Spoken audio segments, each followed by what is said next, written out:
ಬಂಧುಗಳೇ ನಮಸ್ಕಾರ, ಹೇಗಿದ್ದೀರಿ ನೀವೆಲ್ಲರೂ? ನಾನು ಸುಬ್ರಹ್ಮಣ್ಯ ಎಸ್ ಹಂಡಿಗೆ. ಬಂಧುಗಳೇ, ಬೀದರ್ನ ಒಂದು ಘಟನೆ ಇವತ್ತು ಇಡೀ ರಾಜ್ಯಾದ್ಯಂತ ಸಾಕಷ್ಟು ಚರ್ಚೆಗೆ ಗ್ರಾಸವಾಯಿತು. ಅಷ್ಟು ಮಾತ್ರ ಅಲ್ಲ, ರಾಜ್ಯದ ಜನರಲ್ಲಿ ಆತಂಕವನ್ನ ಹೆಚ್ಚಾಗುವಂತೆ ಮಾಡಿಬಿಡ್ತು. ಯಾವ ಕಾರಣಕ್ಕಾಗಿ ಅಂದರೆ, ಸಾಧಾರಣವಾಗಿ ದರೋಡೆ ಅಥವಾ ಕಳ್ಳತನ ಇಂಥದ್ದೆಲ್ಲವನ್ನು ಕೂಡ ನಾವು ರಾತ್ರಿ ಸಂದರ್ಭದಲ್ಲಿ ನೋಡ್ತಾ ಇದ್ವಿ. ಆದರೆ ಇವತ್ತು ನಡೆದಂಥ ಘಟನೆ ಇದೆಯಲ್ಲ, ರಾಜ್ಯದ ಕಾನೂನು ಸುವ್ಯವಸ್ಥೆಗೆ ಅಥವಾ ರಾಜ್ಯದ ಪೊಲೀಸರಿಗೆ ಸವಾಲು ಹಾಕುವ ರೀತಿಯಲ್ಲಿ ನಡೆದಂಥ ದರೋಡೆ ಅದು. ಹಾಡ ಹಗಲೇ ಹೆಚ್ಚು ಕಡಿಮೆ 11 ಗಂಟೆಯ ಸುಮಾರಿಗೆ ಸುತ್ತಮುತ್ತ ಜನ ಓಡಾಡ್ತಾ ಇದ್ದಾರೆ. ಒಂದು ಪಾಯಿಂಟ್ ನಂಬರ್ 2, ಅದು ಜನನಿಬಿಡವಾದಂಥ ಪ್ರದೇಶ, ಅಂದರೆ ಅತಿ ಹೆಚ್ಚು ಜನ ಓಡಾಡುವಂತಹ ಪ್ರದೇಶ. ಎಲ್ಲರೂ ಇದ್ದಂಥ ಸಂದರ್ಭದಲ್ಲಿಯೇ ಹಿಂದೆ ಮುಂದೆ ನೋಡದೆ ಹೆಚ್ಚು ಕಡಿಮೆ ಒಂದು 70ರಿಂದ 80 ಸೆಕೆಂಡ್ ಅಂತರದಲ್ಲಿ ಫೈರಿಂಗ್ ಮಾಡಿ ಒಬ್ಬನ ಪ್ರಾಣವನ್ನು ತೆಗೆದು ಇನ್ನೊಬ್ಬನ ಸ್ಥಿತಿ ಗಂಭೀರ ಆಗುವಂತೆ ಮಾಡಿ ATMಗೆ ತುಂಬಲು ತಂದಿದ್ದಂಥ ಹಣವನ್ನು ಎತ್ಕೊಂಡು ಪರಾರಿಯಾಗಿಬಿಟ್ಟಿದ್ದಾರೆ. ಅದು ಕೂಡ ಯಾವುದೇ ಸಣ್ಣ ಆತಂಕವೂ ಕೂಡ ಇಲ್ಲದೆ ಆರಾಮಾಗಿ ದುಡ್ಡನ್ನು ಎತ್ಕೊಂಡು ಓಡೋಗ್ಬಿಟ್ಟಿದ್ದಾರೆ. ಸುತ್ತಮುತ್ತ ಇದ್ದಂಥ ಜನಕ್ಕೆ ಏನು ಮಾಡಬೇಕು ಅಂತ ತಕ್ಷಣ ಗೊತ್ತಾಗಿಲ್ಲ. ಒಂದಷ್ಟು ಜನ ನೋಡ್ತಾ ಇದ್ರು. ಒಂದಿಬ್ಬರು ಅಲ್ಲಿ ಕಲ್ಲನ್ನು ತೂರೋದಕ್ಕೆ ಪ್ರಯತ್ನವನ್ನ ಪಟ್ಟರು, ಆದರೆ ಯಾವುದೇ ರೀತಿಯಲ್ಲೂ ಕೂಡ ಪ್ರಯೋಜನ ಆಗಲಿಲ್ಲ. ಘಟನೆಯ ಒಂದೊಂದು ದೃಶ್ಯವನ್ನ ಗಮನಿಸ್ತಾ ಇದ್ರೆ ಸಿನಿಮಾ ನೋಡ್ದಂಗೆ ಆಗ್ತಾ ಇದೆ, ಆದರೆ ನಿಜ ಜೀವನದಲ್ಲಿ ನಡೆದು ಹೋಗ್ಬಿಟ್ಟಿರುವಂಥ ಘಟನೆ.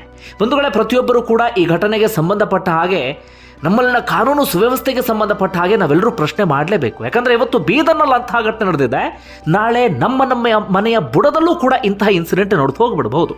ಏನು ಅನ್ನೋದನ್ನು ವಿವರವಾಗಿ ಹೇಳ್ತಾ ಹೋಗ್ತೀನಿ, ಕೇಳಿ.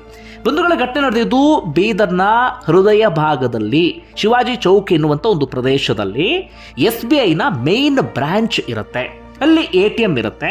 ATMಗೆ ಹಣ ತುಂಬುವಂತಹ ಉದ್ದೇಶದಿಂದ CMS ಏಜೆನ್ಸಿಯ ಸಿಬ್ಬಂದಿ ಡ್ರೈವರ್ ಜೊತೆಗೆ, ಡ್ರೈವರ್ ನಾಗರಾಜು ಅಂತ ಇರ್ತಾರೆ, ಜೊತೆಗೆ ಇಬ್ಬರು ಸಿಬ್ಬಂದಿ ಇರ್ತಾರೆ.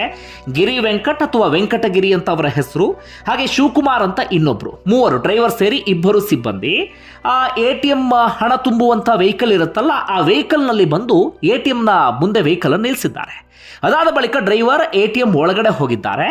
ಈ ಇಬ್ಬರು ಸಿಬ್ಬಂದಿ ಹಣವನ್ನು ತುಂಬಿಸೋದಿಕ್ಕೆ ಅಂಥೇಳಿ ಆ ಹಣದ ಪೆಟ್ಟಿಗೆಯನ್ನು ಎತ್ಕೊಂಡು ಅಲ್ಲಿಂದ ಹೊರಟಿದ್ದಾರೆ. ಅಷ್ಟೊತ್ತಿಗಾಗಲೇ ಇದ್ದಕ್ಕಿದ್ದ ಹಾಗೆ ಬೈಕ್ನಲ್ಲಿ ಇಬ್ಬರು ಮುಸುಕುದಾರಿಗಳು ಬರ್ತಾರೆ, ಅಥವಾ ದರೋಡೆಕೋರರು ಬರ್ತಾರೆ. ಬರ್ತಾ ಇದ್ದ ಹಾಗೆ ಆ ಹಣವನ್ನು ಕಿತ್ಕೊಳ್ಳೋದಕ್ಕೆ ಪ್ರಯತ್ನವನ್ನು ಪಡ್ತಾರೆ. ಸಹಜವಾಗಿ ಆ ಸಿಬ್ಬಂದಿ ಪ್ರತಿರೋಧವನ್ನು ಒಡ್ಡಿದ್ದಾರೆ. ತಕ್ಷಣವೇ ಗುಂಡನ್ನು ಹಾರಿಸೋದಕ್ಕೆ ಶುರು ಮಾಡ್ಕೊಳ್ತಾರೆ. ಹೆಚ್ಚು ಕಡಿಮೆ 7 ಸುತ್ತು ಗುಂಡನ್ನು ಹಾರಿಸಿದ್ದಾರೆ. ಸ್ಪಾಟ್ನಲ್ಲೇ ಜನ ನೋಡ್ತಾ ಇದ್ದ ಹಾಗಲೇ ಎಲ್ಲರ ಎದುರಲ್ಲೇ ಈ ಗಿರಿ ವೆಂಕಟ್ ಅಥವಾ ವೆಂಕಟಗಿರಿ ಇದ್ರಲ್ಲ, ಬೀದರ್ ಭಾಗದವರೇ, ಅವರ ಪ್ರಾಣ ಪಕ್ಷಿ ಹೊರಟೋಗಬಿಡುತ್ತೆ. ಮತ್ತೊಬ್ಬರು ಶಿವಕುಮಾರ್ ಅಂತ ಹೇಳಿ ಮತ್ತೋರ್ವ ಸಿಬ್ಬಂದಿ ಇದ್ರಲ್ಲ, ಅವರು ಕೂಡ ಪ್ರತಿರೋಧವನ್ನು ಒಡ್ಡೋದಕ್ಕೆ ಶುರು ಮಾಡ್ಕೊಳ್ತಾರೆ. ಅವರ ಕಡೆಯೂ ಕೂಡ ಗುಂಡನ್ನು ಹಾರಿಸಿ ಬಿಡ್ತಾರೆ. ಅವರ ಎದೆಯನ್ನು ಸೀಳ್ಕೊಂಡು ಹೋಗಿಬಿಡುತ್ತೆ ಆ ಗುಂಡು. ಅವರ ಸ್ಥಿತಿ ಸದ್ಯ ಗಂಭೀರವಾಗಿದೆ. ಅವರನ್ನ ಆಸ್ಪತ್ರೆಗೆ ದಾಖಲಿಸಿ ಚಿಕಿತ್ಸೆಯನ್ನು ನೀಡಲಾಗ್ತಾ ಇದೆ. ತಕ್ಷಣವೇ ಒಬ್ಬ ಬೈಕ್ನಲ್ಲಿ ಕುತ್ಕೊಂಡಿರ್ತಾನೆ, ಇನ್ನೊಬ್ಬ ಆ ಪೆಟ್ಟಿಗೆಯನ್ನು ಎತ್ಕೊಂಡು ಓಡ್ ಬರ್ತಾನೆ. ಆ ಪೆಟ್ಟಿಗೆಯನ್ನು ಎತ್ತೋದೆ ಅವರಿಗೆ ಒಂದರಿತಲ್ಲಿ ಹರಸಾಹಸ ಆಗುತ್ತೆ. ದುಡ್ಡು ಕೆಳಗಡೆ ಬೀಳ್ತಾ ಇರುತ್ತೆ. ಜನ ಸುತ್ತಮುತ್ತನೇ ಇರ್ತಾರೆ, ಆದರೆ ಯಾವುದೇ ಆತಂಕವೂ ಕೂಡ ಇಲ್ಲದೆ ಬಹಳ ಕಷ್ಟಪಟ್ಟು ಒದ್ದಾಡಿಕೊಂಡು ಆ ಪೆಟ್ಟಿಗೆಯನ್ನು ತಗೊಂಡು ಕಣ್ಣು ಮುಚ್ಚಿ ಕಣ್ಣು ಬಿಡೋದ್ರೊಳಗಡೆ ಅವರೆಲ್ಲರೂ ಕೂಡ ಎಸ್ಕೇಪ್ ಆಗೇ ಬಿಟ್ರು. ಎಲ್ಲರೂ ಅಂದರೆ ಇಬ್ಬರೇ ಇಂಥದ್ದೊಂದು ದರೋಡೆ ನಡೆಸಿದ್ದು. ಅಮೌಂಟ್ ಎಷ್ಟಿತ್ತು ಗೊತ್ತಾ? ಆರಂಭದಲ್ಲಿ 93 ಲಕ್ಷ 90 ಲಕ್ಷ ಈ ರೀತಿ ಮಾತುಗಳು ಕೇಳಿ ಬರ್ತಾ ಇತ್ತು. ಈಗ ಸಿಗ್ತಿರುವಂಥ ಲೆಕ್ಕದ ಪ್ರಕಾರ 1 ಕೋಟಿಗೆ 17 ಲಕ್ಷ ಮಾತ್ರ ಕಡಿಮೆ, ಬರೋಬ್ಬರಿ 83 ಲಕ್ಷದಷ್ಟು ಹಣವನ್ನು ಎತ್ಕೊಂಡು ಎಸ್ಕೇಪ್ ಆಗಿಬಿಟ್ಟಿದ್ದಾರೆ. ಅದು ಕೂಡ ಒಬ್ಬನ ಕೊಲೆಯನ್ನ ಮಾಡಿ. ಯೋಚನೆ ಮಾಡಿ, ಜನ ಇದ್ದಾಗ ಅಥವಾ ಸುತ್ತಮುತ್ತ ಜನ ಸೇರ್ಕೊಂಡಿದ್ದ ಸಂದರ್ಭದಲ್ಲೇ ಒಂದು 70ರಿಂದ 80 ಸೆಕೆಂಡ್ನಲ್ಲಿ 7 ಸುತ್ತು ಗುಂಡು ಹಾರಿಸಿ ಒಬ್ಬನ ಪ್ರಾಣವನ್ನು ತೆಗೆದು ಆರಾಮಾಗಿ ಆ ಪೆಟ್ಟಿಗೆಯನ್ನು ಎತ್ಕೊಂಡು ಅಲ್ಲಿಂದ ಎಸ್ಕೇಪ್ ಆಗಿಬಿಟ್ಟಿದ್ದಾರೆ ಈ ದರೋಡೆಕೋರರು. ಅಲ್ಲಿದ್ದಂಥ ಜನಕ್ಕೆ ತಕ್ಷಣಕ್ಕೆ ಏನು ಮಾಡಬೇಕು ಸಾಧ್ಯ ಆಗಲಿಲ್ಲ. ಯಾರಿಗೂ ಧೈರ್ಯ ಬರೋದಿಲ್ಲ ಬಿಡಿ. ಕೈಯಲ್ಲಿ ಗನ್ನನ್ನು ಇಟ್ಕೊಂಡಿದ್ದ ಸಂದರ್ಭದಲ್ಲಿ ಏನು ಬೇಕಾದರೂ ಮಾಡೋದಕ್ಕೆ ಅವ್ರು ರೆಡಿ ಇರ್ತಾರೆ. ಯಾರ ಪ್ರಾಣ ತೆಗೆಯೋದಕ್ಕೂ ಕೂಡ ಅವರು ಹಿಂದೆ ಮುಂದೆ ನೋಡೋದಿಲ್ಲ. ಯಾಕಂದರೆ ತಲೆ ಡಿಸೈಡ್ ಆಗಿ ಬಂದುಬಿಟ್ಟಿದ್ರು ದರೋಡೆ ಮಾಡಲೇಬೇಕು ಅಂತೇಳಿ. ಹೀಗಾಗಿ ಜನ ಅಲ್ಲಿ ಮುಂದೆ ಹೋಗಿ ಪ್ರತಿರೋಧವನ್ನು ಒಡ್ಡುವಂಥ ಸ್ಥಿತಿಯಲ್ಲಿಲ್ಲ. ಒಂದಿಬ್ಬರು ಅಲ್ಲಿ ಆ ದರೋಡೆಕೋರರ ಮೇಲೆ ಕಲ್ಲು ಎಸೆಯುವಂಥ ಪ್ರಯತ್ನವನ್ನು ಪಡ್ತಾರೆ, ಆದರೆ ಯಾವುದೇ ರೀತಿಯಲ್ಲೂ ಕೂಡ ಪ್ರಯೋಜನ ಆಗಲಿಲ್ಲ. ಅವರು ಎಸ್ಕೇಪ್ ಆಗಿಯೇ ಬಿಟ್ಟರು. ಈಗ ಈ ಘಟನೆಗೆ ಸಂಬಂಧಪಟ್ಟ ಹಾಗೆ ತೀವ್ರವಾದಂಥ ಆಕ್ರೋಶ ವ್ಯಕ್ತವಾಗ್ತಿದೆ. ಸಿಬ್ಬಂದಿ ವೆಂಕಟಗಿರಿ ಮನೆಯವರು ಕಣ್ಣೀರು ಹಾಕ್ತಾ ಇದ್ರು. ಕುಟುಂಬಕ್ಕೆ ಆಧಾರ ಸ್ತಂಭವಾಗಿದ್ರು, ಅಥವಾ ಇಡೀ ಕುಟುಂಬದ ಜವಾಬ್ದಾರಿಯನ್ನು ಹೊತ್ಕೊಂಡು ಬಿಟ್ಟಿದ್ರು. ನಾವು ಮುಂದೆ ಏನು ಮಾಡಬೇಕು ಎನ್ನುವ ರೀತಿಯಲ್ಲಿ ಅವ್ರು ಕಣ್ಣೀರು ಹಾಕ್ತಾ ಇದ್ರು. ಸಹಜವಾಗಿ ಅವರಿಗೆ ದುಃಖ ಆಗುತ್ತೆ, ಸಂಕಟ ಆಗಿಯೇ ಆಗುತ್ತೆ ಮನೆಯ ಓರ್ವ ಸದಸ್ಯನನ್ನು ಕಳ್ಕೊಂಡಂಥ ಸಂದರ್ಭದಲ್ಲಿ.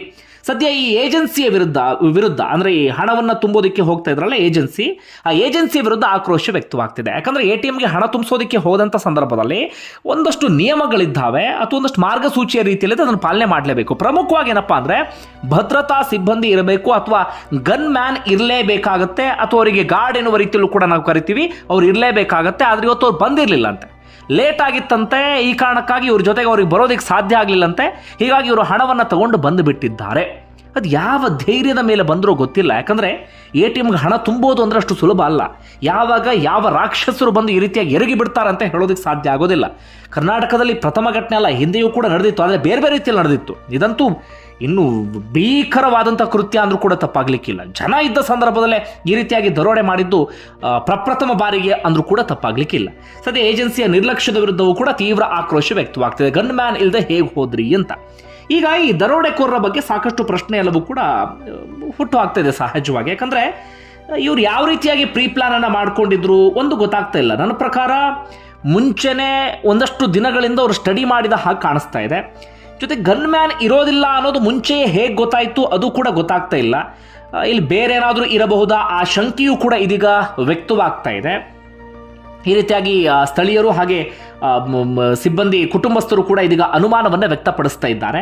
ಜೊತೆಗೆ ಇವರು ಎಲ್ಲಿಯವರು ಅನ್ನೋದು ಇಲ್ಲಿವರೆಗೂ ಕೂಡ ಗೊತ್ತಾಗಿಲ್ಲ. ಆ ಗಾಡಿ ಮಹಾರಾಷ್ಟ್ರದ ರಿಜಿಸ್ಟ್ರೇಷನ್ ನಂಬರ್, ಹಾಗಂದ ಮಾತ್ರ ಮಹಾರಾಷ್ಟ್ರದವರು ಅಂತ ಹೇಳೋದಕ್ಕೂ ಆಗೋದಿಲ್ಲ. ಇವರು ಎಲ್ಲಿ ಬೇಕಾದರೂ ಗಾಡಿನ ಕದ್ಕೊಂಡು ಬಂದಿರ್ತಾರೆ. ಸಾಧಾರಣವಾಗಿ ಇಂಥ ಕೃತ್ಯಗಳಿಗೆ ಇವರು ಕದ್ದಂಥ ಬೈಕ್ ಅಥವಾ ಕದ್ದಂಥ ಕಾರ್ಗಳನ್ನೇ ಉಪಯೋಗಿಸೋದು ಜಾಸ್ತಿ. ಸದ್ಯಕ್ಕೊಂದು ಸಣ್ಣ ಸುಳಿವು ಸಿಕ್ಕಿದೆಯಂತೆ. ಇವರು ಮೂಲತಃ ಬಿಹಾರದವರು ಇರಬಹುದು ಅಂತ ಅಂದಾಜಿಸಲಾಗ್ತಾ ಇದೆ. ತೆಲಂಗಾಣಕ್ಕೆ ಬಂದು ಅಲ್ಲಿಂದ ಕರ್ನಾಟಕಕ್ಕೆ ಅಥವಾ ಬಿಹಾರಕ್ಕೆ ಬಂದಿದ್ದಾರೆ ಎನ್ನುವ ರೀತಿಯಲ್ಲಿ ಅಂದಾಜಿಸಲಾಗ್ತಾ ಇದೆ.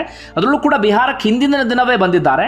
ಅಲ್ಲೊಂದು ಲಾಡ್ಜ್ ಇದೆ, ಗುರುದ್ವಾರ ಅಂತೇಳಿ. ಆ ಗುರುದ್ವಾರ ಲಾಡ್ಜ್ಗೆ ಬಂದು ಅಲ್ಲಿ ತಂಗಿ ಅಲ್ಲಿ ನೀಟಾಗಿ ಎಲ್ಲವನ್ನೂ ಕೂಡ ಪ್ಲಾನ್ ಮಾಡಿಕೊಂಡು ಅದಾದ ಬಳಿಕ ಇಂಥದ್ದೊಂದು ಕೃತ್ಯವನ್ನು ಎಸಗಿದ್ದಾರೆ ಇವರೆಲ್ಲರೂ ಕೂಡ. ಅದಕ್ಕೆ ಸಂಬಂಧಪಟ್ಟಂಥ CCTV ಫುಟೇಜ್ ಕೂಡ ಇದೀಗ ಲಭ್ಯ ಆಗಿದೆ. ಅಂದರೆ ಅವ್ರ ಲಾಡ್ಜ್ನ ಸುತ್ತಮುತ್ತ ಎಲ್ಲ ಕಡೆಗಳಲ್ಲೂ ಕೂಡ ಓಡಾಡ್ತಾ ಇರುವಂಥ ಫುಟೇಜ್ ಎಲ್ಲವೂ ಕೂಡ. ಒಟ್ಟಾರೆಯಾಗಿ ಈ ರೀತಿಯಾಗಿ ಪ್ಲಾನ್ ಮಾಡಿಕೊಂಡು ಈ ಕೃತ್ಯವನ್ನು ಎಸಗಿರೋದು ನೋಡ್ತಾ ಇದ್ರೆ ಇವರಿಬ್ಬರೇ ಇರಲಿಕ್ಕಿಲ್ಲ, ಇದರ ಹಿಂದೆ ಇನ್ನೂ ಒಂದಷ್ಟು ಜನ ಇರುವಂಥ ಸಾಧ್ಯತೆಯೂ ಕೂಡ ಇದೆ. ಒಟ್ಟಾರೆಯಾಗಿ ರಾಜ್ಯದ ಜನರನ್ನ ಬೆಚ್ಚಿ ಬೀಳಿಸಿದಂಥ ಕೃತ್ಯ ಅಂದ್ರೂ ಕೂಡ ತಪ್ಪಾಗ್ಲಿಕ್ಕಿಲ್ಲ. ಈಗ ರಾಜ್ಯದ ಕಾನೂನು ಸುವ್ಯವಸ್ಥೆ ಬಗ್ಗೆ ಸಹಜವಾಗಿ ಪ್ರಶ್ನೆ ಮೂಡ್ತಾ ಇದೆ. ಏನಾಗ್ತಿದೆ ರಾಜ್ಯದಲ್ಲಿ ಒಂದು ಅರ್ಥ ಆಗ್ತಾ ಇಲ್ಲ. ಪ್ರತಿದಿನ ಸಾಲು ಸಾಲು ಕ್ರೈಮನ್ನು ನಾವೆಲ್ಲರೂ ಕೂಡ ನೋಡ್ತಾ ಇದ್ದೇವೆ. ಸಾಧಾರಣವಾಗಿ ಇಂತಹ ಕೃತ್ಯ ಯಾವಾಗ ನಡೆಯೋದು ಗೊತ್ತಾ? ಒಂದು ಸಣ್ಣ ಆತಂಕವೂ ಇಲ್ಲದ ಸಂದರ್ಭದಲ್ಲಿ ಅಥವಾ ಪೊಲೀಸರ ಬಗ್ಗೆ ಯಾವುದೇ ಭಯವೂ ಕೂಡ ಇಲ್ಲದಂಥ ಸಂದರ್ಭದಲ್ಲಿ ಇಂತಹ ಕೃತ್ಯ ನಡೆಯುತ್ತೆ. ನಮ್ಮನ್ನು ಏನು ಮಾಡ್ಕೊಳ್ತಾರೋ ನೋಡ್ತೀವಿ, ನಾವು ಏನು ಬೇಕಾದರೂ ಮಾಡೋದಕ್ಕೆ ರೆಡಿ ಇದ್ದೀವಿ ಎನ್ನುವಂಥ ಮನಸ್ಥಿತಿ ಇದ್ದಾಗ ಕಾಣಿಸ್ತಾ ಇದೆ. ಒಂದು ರೀತಿಯಲ್ಲಿ ರಾಜ್ಯದ ಪೊಲೀಸ್ ಇಲಾಖೆಗೆ ಬಹುದೊಡ್ಡ ಸವಾಲಿದು.